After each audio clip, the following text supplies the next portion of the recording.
ভূমিকম্পে কেঁপে উঠল পুরো ভেনেজুয়েলা।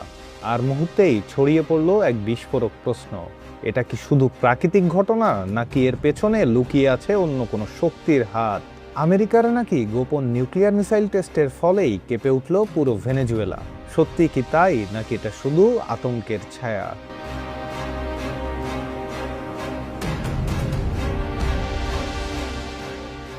ভেনেজুয়েলায় পরপর দুটি শক্তিশালী ভূমিকম্প আঘাত এনেছে, যার মাত্রা ছিল 7.2 এবং 7.5 রিক্টার স্কেলে। প্রাথমিক তথ্য অনুযায়ী এটি গত প্রায় 132 বছরের মধ্যে দেশটির অন্যতম শক্তিশালী ভূমিকম্প হিসেবে বিবেচিত হচ্ছে। কয়েক সেকেন্ডের ব্যবধানে ঘটে যাওয়া এই কম্পনে পুরো দেশ জুড়ে ছড়িয়ে পড়ে চরম আতঙ্ক।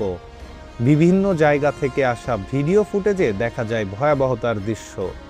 বিশেষ করে এয়ারপোর্ট এবং শপিং মলের ভেতরে থাকা মানুষজনকে দেখা যায় হঠাৎ কাঁপুনি শুরু হতেই দিক বিদিক ছোটাছুটি করতে।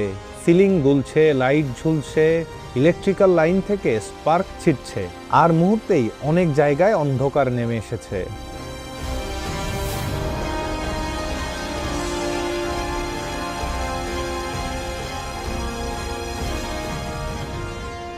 অনেক মানুষ নিরাপদ আশ্রয়ের দিকে ছুটে গিয়ে একই সঙ্গে ধস, ভাঙা অংশ এবং বিশৃঙ্খলার মুখোমুখি হয়।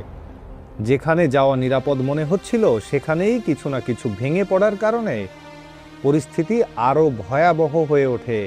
উদ্ধার ও জরুরি সেবা বিভাগ দ্রুত ঘটনাস্থলে কাজ শুরু করেছে।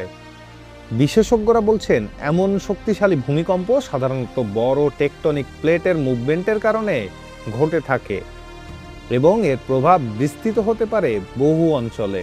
আফটার শকের আশঙ্কাও এখনো পুরোপুরি কাটেনি।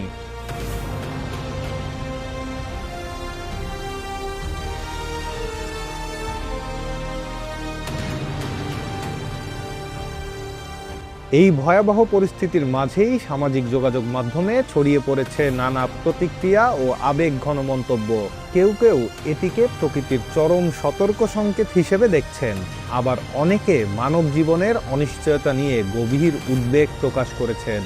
কিছু মন্তব্যে ধর্মীয় দৃষ্টিকোণ থেকেও বিষয়টি ব্যাখ্যা করার চেষ্টা দেখা গেছে, যেখানে মানুষ পৃথিবীর এই কম্পনকে স্মরণ করিয়ে দিচ্ছে মানব দুর্বলতার।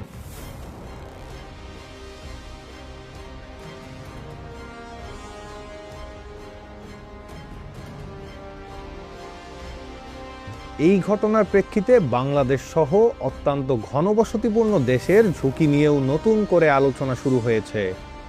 বিশেষজ্ঞদের মতে প্রাকৃতিক দুর্যোগ নয়, শহর পরিকল্পনাও এখানে বড় ভূমিকা রাখে। বিশেষ করে ঢাকার মতো ঘনবসতিপূর্ণ শহরে জনসংখ্যা ও অবকাঠামোর চাপ কমিয়ে বিকেন্দ্রীকরণের দীর্ঘমেয়াদী পরিকল্পনা এখন সময়ের দাবি।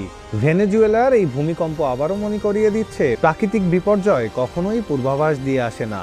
আর মানুষের তৈরি নগরায়ন যতই উন্নত হোক, ভূমিকম্পের শক্তির সামনে তা এক মুহূর্তেই নড়বড়ে হয়ে যেতে পারে।